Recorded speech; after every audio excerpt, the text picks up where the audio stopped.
हरे कृष्णा, राधे राधे। सभी भक्तों को सादर प्रणाम। भक्तों, आप नियमित हमारे चैनल पर प्रातः 6 बजे भादव मास महात्म्य की कथाएं श्रवण करते हैं। साथ ही प्रातः 6:30 बजे श्रीमद् भागवत पुराण की कथाएं भी श्रवण करते हैं। सभी वारों की कथाएं, तिथि ज्ञान इत्यादि की जानकारी भी आपको हमारे चैनल के माध्यम से दी जाती है।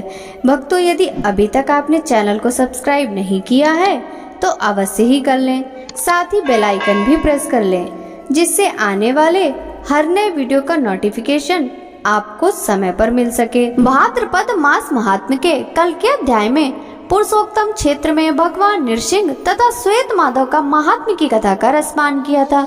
भक्तों, आज के इस अध्याय में मत्स्य माधव की महिमा, समुद्र में मार्जन आदि की विधि, अष्टाक्षर मंत्र की महत्वता, स्नान तर्पण विधि तथा भगवान की पूजा का वर्णन की कथा का रसपान करेंगे। तो चलिए भक्तों, वीडियो शुरू करते हैं।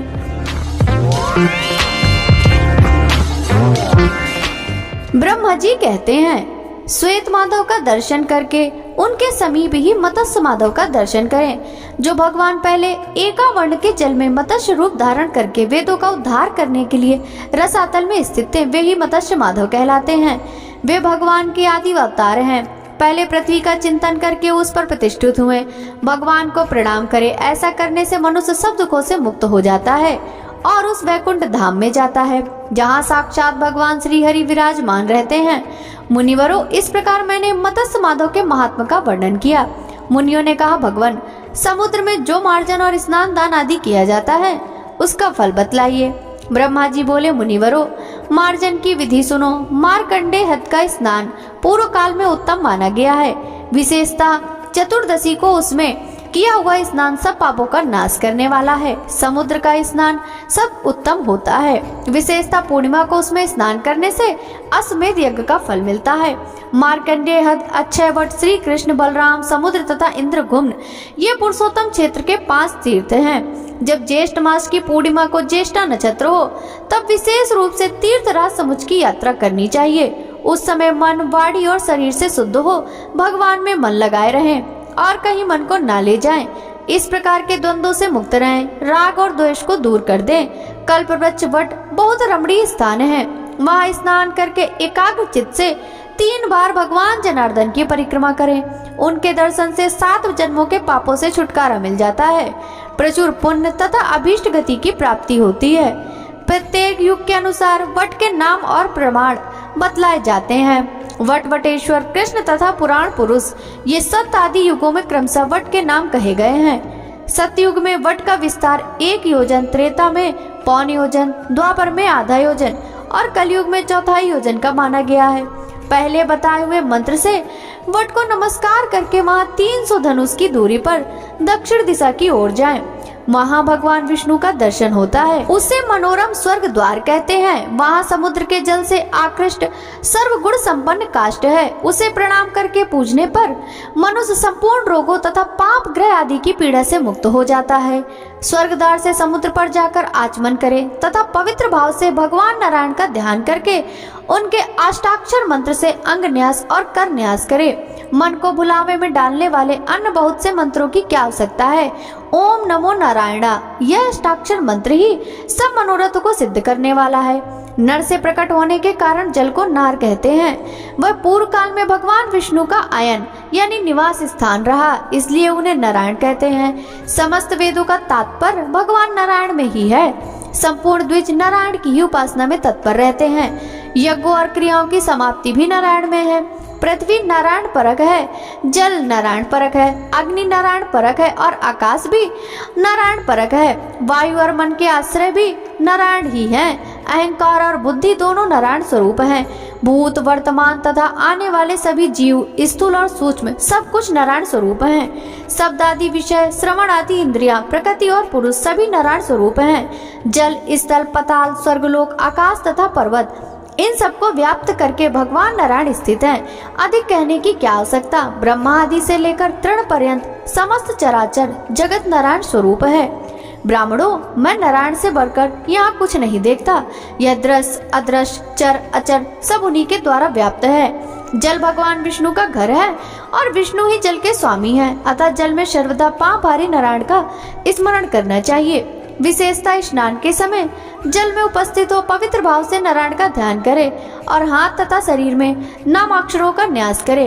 ओंकार और नकार का दोनों हाथों के अंगूठे में तथा शेष अक्षरों का तर्जनी आदि के द्वारा क्रम से करतल और कर पृष्ठों तक न्यास करें। ओमकार का बाएं और नाकार का दाएं चरण में न्यास करें। कटिक के बाएं भाग में मो का और दाएं भाग में ना का न्यास करें। रा का नाभि देश में, या का बाएं भुजा में, ना का दाहिनी भुजा में और या का मस्तक पर न्यास करें। नीचे ऊपर हृदय में, पार्श्व भाग में, पीठ की ओर तथा अग्र भाग में श्री नारायण का ध्यान करके विद्वान पुरुष कवच का पाठ आरंभ करें। पूर्व में गोविंद, दक्षिण में मधुसूदन, पश्चिम की ओर श्रीधर, उत्तर में केशव, अग्निकोण में विष्णु, नैऋत्य में अविनाशी माधव, वायव्य में ऋषिकेश, ईशान में वामन, नीचे वाराय और ऊपर भगवान त्रिविक्रम मेरी रक्षा करें। इस प्रकार कवच का पाठ करें। नाथ आप अग्नि हैं, मनुष्य आदि सब जीवों के वीर का आधान और काम का दीपन करने वाले हैं। संपूर्ण भूतों में प्रधान है तथा जीवों के अविनाशी प्रभु हैं। समुद्र आप अमृत की उत्पत्ति के स्थान तथा देवताओं की योनि है। तीर्थराज आप मेरे सब पाप हर लें, आपको नमस्कार है। इस प्रकार विधिवत उच्चारण करके स्नान करना चाहिए, अन्यथा वह स्नान उत्तम नहीं माना जाता। वैदिक मंत्रों से अभिषेक और मार्जन करके जल में डुबकी लगा 3 बार अघमर्षण मंत्र का जप करें। जैसे अश्वमेध यज्ञ सब पापों को दूर करने वाला है, वैसे ही अघमर्षण सूक्त सब पापों का नाशक है। स्नान के पश्चात जल से निकलकर 2 निर्मल वस्त्र धारण करें। फिर प्राणायाम, आचमन और संध्योपासन करके ऊपर की ओर फूल और जल डालकर सूर्य पर स्नान करें। उस समय अपनी दोनों भुजाएं ऊपर की ओर उठाएं। तदंतर गायत्री मंत्र का 108 बार जप करें। गायत्री के अतिरिक्त सूर्य देवता संबंधी अन्य मंत्रों का भी एकाग्र चित्त से खड़ा होकर जप करें। फिर सूर्य की प्रदक्षिणा और उन्हें नमस्कार करके पूर्वाभिमुख बैठकर स्वाध्याय करें। उसके बाद देवता और ऋषियों का तर्पण करके दिव्य मनुष्य और पितरों का भी तर्पण करें। मंत्रवेत्ता पुरुष को चाहिए कि चित्त को एकाग्र करके तिल मिश्रित जल के द्वारा नाम गोत्र उच्चारण पूर्वक पितरों की तृप्ति करे। पहले देवताओं का तर्पण करने के पश्चात ही द्विज पुत्रों के तर्पण का अधिकारी होता है। श्राद्ध और हवन के समय एक हाथ से सब वस्तुएं अर्पित करें, परंतु तर्पण में दोनों हाथों का उपयोग करना चाहिए। यही सदा की विधि है। बाएं और दाएं हाथ की सम्मिलित अंजलि से नाम गोत्र के साथ तृप्यताम बोलकर मौन भाव से जल दें। अपने अंगों में स्थित तिल के द्वारा देवताओं और पितरों का तर्पण न करें। वैसे तिलों के साथ दिया हुआ जल रुधिर के तुल्य होता है, उसे देने वाला पाप का भागी होता है। मुनिवरों, यदि दाता जल में स्थित होकर पृथ्वी पर जल दे तो वह व्यर्थ होता है, किसी के पास नहीं पहुंचता। जो मनुष्य स्थल में खड़ा होकर जल में जल देता है, उसका दिया हुआ जल भी पितरों को नहीं मिलता, व्यर्थ जाता है। अतः जल में कदापि पितरों को जल न दे, बल्कि वहां से निकलकर पवित्र देश में जल द्वारा तर्पण करना चाहिए। न जल में, न पात्र में, न कुपित होकर और न एक हाथ से ही जल दें। जो पृथ्वी पर नहीं दिया जाता वह जल पितरों तक नहीं पहुंचता। मैंने पितरों के लिए अक्षय स्थान के रूप में पृथ्वी ही दी है, अतः उनकी प्रीति चाहने वाले पुरुषों को पृथ्वी पर ही जल देना चाहिए। पितर भूमि पर ही उत्पन्न हुए, भूमि पर ही सोए रहे और भूमि ही उनके शरीर का लय हुआ, अतः भूमि पर ही उनके लिए जल देना चाहिए। अग्रभाग सहित कुशों को बिछाकर उस पर मंत्रों द्वारा देवताओं और पितरों का आवाहन करना चाहिए। पूर्वाग्र कुशों पर देवताओं का और दक्षिणाग्र कुशों पर पितरों का आवाहन करना उचित है। देवताओं और अन्य पितरों का तर्पण करने के पश्चात मौन भाव से आचमन करके समुद्र के तट पर एक हाथ का चौकोर मंडल बनाए, उसमें 4 दरवाजे रहे, इसके भीतर कर्णिका सहित अष्टदल कमल की आकृति बनाए। इस प्रकार मंडल बनाकर उसमें अष्टाक्षर मंत्र की विधि से अजन्मा भगवान नारायण का पूजन करें। अब शरीर शुद्धि की उत्तम विधि बतलाता हूँ। चक्र रेखा सहित आकार का हृदय में धारण करें। वह 3 शिखाओं सहित प्रज्वलित हो पापों का दाह करता है, वह सब पापों का नाश करने वाला है। ऐसी भावना करने के बाद मस्तक पे रा का चिंतन करना चाहिए। वह चंद्रमंडल के मध्य भाग में स्थित और शुक्ल वर्ण का है तथा अमृत की वर्षा करके पृथ्वी को आप्लावित कर रहा है। इस प्रकार चिंतन करने से पाप धुल जाते हैं और साधक का शरीर दिव्य हो जाता है। तदंतर अपने बाएं पैर से आरंभ करके क्रमशः सब अंगों में अष्टाक्षर मंत्र का न्यास करें। वैष्णव पंचंग न्यास तथा चतुर्व्यूह न्यास भी करें। साधक को मूल मंत्र के द्वारा कर शुद्धि भी करनी चाहिए। इसकी विधि ये है, दोनों हाथों की 8 उंगलियों में अंगूठे द्वारा एक एक अक्षर का न्यास करना चाहिए। पहले बाएं हाथ में, फिर दाएं हाथ में ओंकार सहित शुक्र वर्ण पृथ्वी का बाएं पैर में न्यास करें। नकार का वर्ण श्याम और देवता शंभु हैं, उनका न्यास दक्षिण पैर में है। मुकार को काल स्वरूप माना गया है, इसका न्यास कटी के वाम भाग में होता है। नकार सर्वबीज स्वरूप है, उसकी स्थिति कटी के दक्षिण भाग में है। रकार तेज का स्वरूप बताया गया है, उसका स्थान नाभि प्रदेश में होता है। यकार का वायु देवता है, उनका न्यास बाएं कंधे में है। नकार का सर्वव्यापी समझना चाहिए, उसकी स्थिति दाएं कंधे में है। यकार की स्थिति सिर में है, जहाँ संपूर्ण लोग प्रतिष्ठित हैं। तात्पर्य यह है कि यकार का न्यास मस्तक में करना चाहिए। वैष्णव पंच अंग न्यास करना चाहिए, उसके बाद चतुर्व्यूह न्यास करना चाहिए। इस प्रकार अपने आत्मा का चतुर्व्यूह रूप से चिंतन करके कार्य आरंभ करें। मेरे आगे भगवान विष्णु और पीछे केशव हैं। दक्षिण भाग में गोविंद और वाम भाग में मधुसूदन है। ऊपर वैकुंठ और नीचे वराह है। बीच की संपूर्ण दिशाओं में माधव है। चलते, खड़े होते, जागते अथवा सोते समय भगवान नृसिंह मेरी रक्षा करते हैं। मैं वासुदेव स्वरूप हूँ। इस प्रकार विष्णुमय होकर पूजन आरंभ करें। अपने शरीर की भांति भगवान के विग्रह में ही संपूर्ण तत्वों का न्यास करें। प्रणव का उच्चारण करके शरीर पर जल के छींटे दें। ओम फट का उच्चारण सब विघ्नों का निवारण करने वाला और शुभ माना गया है। माँ, सूर्य, चंद्रमा, अग्नि, वायु और आकाश मंडल का चिंतन करें। कमल के मध्य भाग में विष्णु का न्यास करें। फिर हृदय में ज्योति स्वरूप ओंकार का चिंतन करके कमल की कर्णिका में ज्योति स्वरूप सनातन विष्णु की स्थापना करें। फिर क्रमशः प्रत्येक दल में अष्टाक्षर मंत्र के एक अक्षर का न्यास करें। एक एक अक्षर के द्वारा समस्त मंत्र के द्वारा पूजन करना अत्यंत उत्तम माना गया है। सनातन परमात्मा विष्णु का द्वादशाक्षर मंत्र से पूजन करें। इसके बाद भगवान का पहले हृदय में ध्यान करके बाहर कर्णिका में भी उनकी भावना करें। उनके ध्यान का स्वरूप इस प्रकार भगवान की 4 भुजाएं हैं। वे महान शक्तिमय हैं, कोटि कोटि सूर्य के समान उनके श्री अंगों की प्रभा है और वे महायोग स्वरूप, ज्योति स्वरूप एवं सनातन है। इसके बाद मन ही मन भगवान का स्मरण करते हुए मंत्रोच्चारण पूर्वक उनका आवाहन आदि करना चाहिए। मीन, वराय, नरसिंह आदि वामन अवतारधारी वर देवता भगवान नारायण मेरे सम्मुख पधारे। सच्चिदानंद स्वरूप श्री नारायण को नमस्कार है। यहाँ कमल की कर्णिका में सुंदर पीठ पर कमल का आसन बिछा हुआ है। मधुसूदन, सब प्राणियों का हित करने के लिए आप इस आसन पर विराजमान हो। सच्चिदानंद स्वरूप श्री नारायण को नमस्कार है। त्रिभुवन पतियों के भी पति, देवताओं के भी देवता, इंद्रियों के स्वामी भगवान विष्णु को नमस्कार है। सच्चिदानंद स्वरूप श्री नारायण को नमस्कार है। देव पद्मनाभ सनातन विष्णु कमल नयन मधुसूदन, आपके चरणों में यह पाद पखारने के लिए जल समर्पित है, इसे आप स्वीकार करें।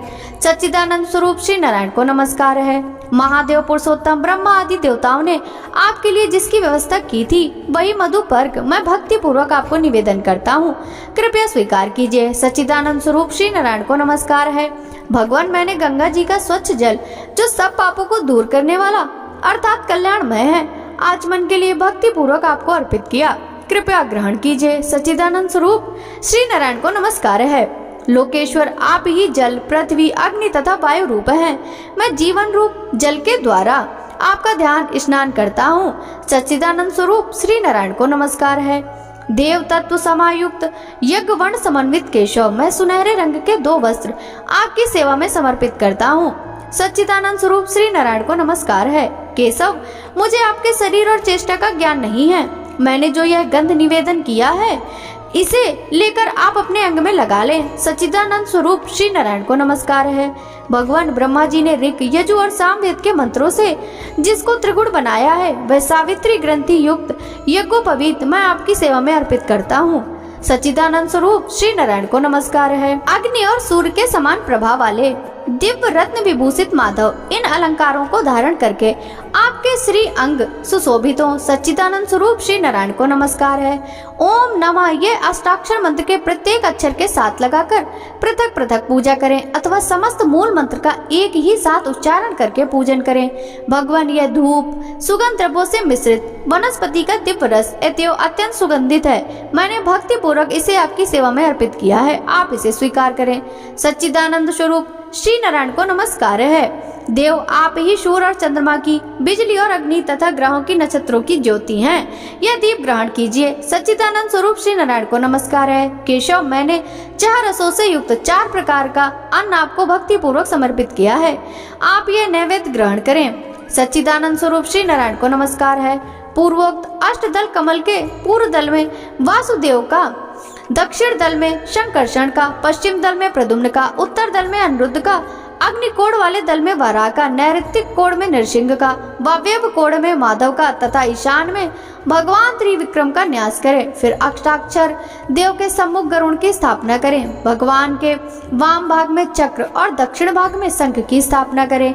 इस प्रकार उनके दक्षिण भाग में महागदा कौमुद की और वाम भाग में शांग नामक धनुष को स्थापित करें। दक्षिण भाग में 2 दिव्य तरकस और वाम भाग में खड़ग का न्यास करें। दक्षिण भाग में श्रीदेवी और वाम भाग में पुष्टि देवी की स्थापना करें। भगवान के सामने वनमाला, श्रीवत्स और कौस्तुभ रखें। फिर पूर्व आदि चारों दिशाओं में हृदय आदि का न्यास करें। कोण में देवदेव विष्णु के अस्त्र का न्यास करें। पूर्व आदि 8 दिशाओं में तथा ऊपर और नीचे तांत्रिक मंत्रों से क्रमशः इंद्र, अग्नि, यम, निऋति, वरुण, वायु, कुबेर, ईशान, अनंत तथा ब्रह्मा जी का पूजन करें। इस प्रकार मंडल में स्थित होकर देवेश्वर जनार्दन का पूजन करके मनुष्य निश्चय ही मनोवांछित भोगों को प्राप्त करता है। इस विधि से पूजित मंडलस्थ भगवान जनार्दन का जो दर्शन करता है वह भी अविनाशी विष्णु में प्रवेश करता है। जिसने उपर्युक्त विधि से एक बार ही केशव का पूजन किया वह जन्म, मृत्यु और जरावस्था को लांघकर भगवान विष्णु के पद को प्राप्त होता है। नमः सहित ओंकार जिसके आदि में और नमः जिसके अंत में, वह ओम नमो नारायणाय नमः, यह तेजस्वी मंत्र संपूर्ण तत्वों का मंत्र कहलाता है। इस विधि से प्रत्येक को गंध, पुष्प आदि वस्तुएं क्रमशः निवेदित करनी चाहिए। इस तरह क्रमशः 8 मुद्राएं बांध कर दिखाएं। फिर मंत्रवेत्ता पुरुष ओम नमो नारायणा इस मूल मंत्र का 108 या 28 अथवा 8 बार जप करें। किसी कामना के लिए जप करना हो तो उसके लिए शास्त्रों में जितना बताया गया हो उतनी संख्या में जप करें, अथवा निष्काम भाव से जितना हो सके उतना एकाग्र चित्त से जप करें। शंख, श्रीवत्स, गदा, गरुड़, चक्र, खड़ग और शंख धनुष ये 8 मुद्राएं बतलाई गई हैं। जो लोग शास्त्रोक्त मंत्रों द्वारा श्री हरि पूजा का विधान न जानते हो वो ओम नमो नारायणा इस मूल मंत्र से ही सदा भगवान अच्युत का पूजन करें। भक्तों, भाद्रपद मास महात्म्य की यह कथा यदि आपको अच्छी लगी हो तो इस वीडियो को लाइक कर ज्यादा से ज्यादा भक्तों के साथ शेयर कीजिएगा। साथ ही वीडियो के कमेंट बॉक्स में जय जय श्री हरि विष्णु जरूर लिखिएगा, जिससे भगवान विष्णु की कृपा दृष्टि सदा सर्वदा आप सभी पर इसी प्रकार बनी रहे। आपसे मिलते हैं भाद्रपद मास महात्म्य के अगले अध्याय की कथा के साथ। तब तक सभी भक्तों को हरे कृष्णा, राधे राधे, हरि बोल।